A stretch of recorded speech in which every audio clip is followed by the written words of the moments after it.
For many, race is a taboo issue, and as much as people don't like to talk about it, this last year and a half, so many of us have had more conversations about race than we've had in our lives, and two pastors are helping lead that conversation. Tracy Clemens has been following their story from merging their churches to writing a book teaching people how to have these conversations. He checked in with them on the progress they're seeing.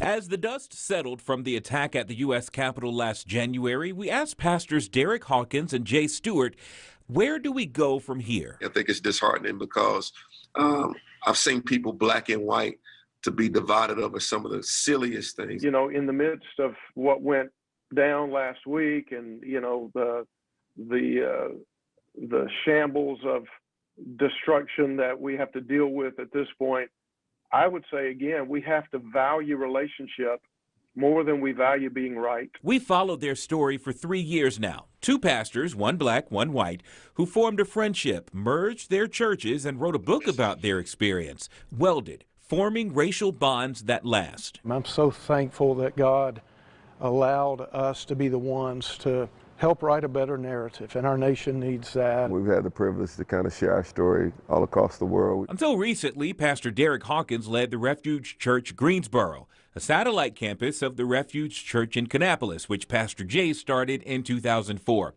Pastor Derek is now executive pastor at the main campus. Pastor Jay says he needed his leadership, especially to help oversee the work the church will continue to do in the Triad. That he's a person of color is a bonus. We want what's represented on our staff to represent our hearts. You know, so if I've got an all-white staff, but yet I'm talking about racial unity, there's a conflict there. And so I love that our staff is very diverse. A real-life example that lasting racial unity is possible. One of the things that we're hearing that Welded is doing is helping people to just know how to start a conversation. And for a lot of people, that's a fearful thing. They don't know what to say, or they're afraid of saying the wrong thing. Of course, there's still things that need to improve, of course, but we're making the effort to change what we can change in our own space. And so that's what we're doing here at the Refuge at all of our campuses. Some may say the church is not the place for these kinds of conversations.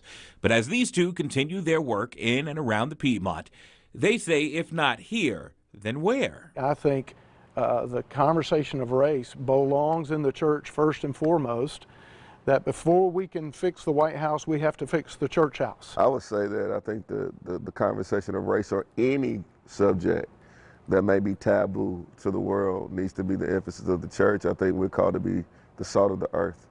And so that's our responsibility, to be conduits for change. A heavy lift, but everybody wins. In black and white, Tracy Clemens, Fox 8 News. And the work toward racial unity continues at the Refuge Church Greensboro.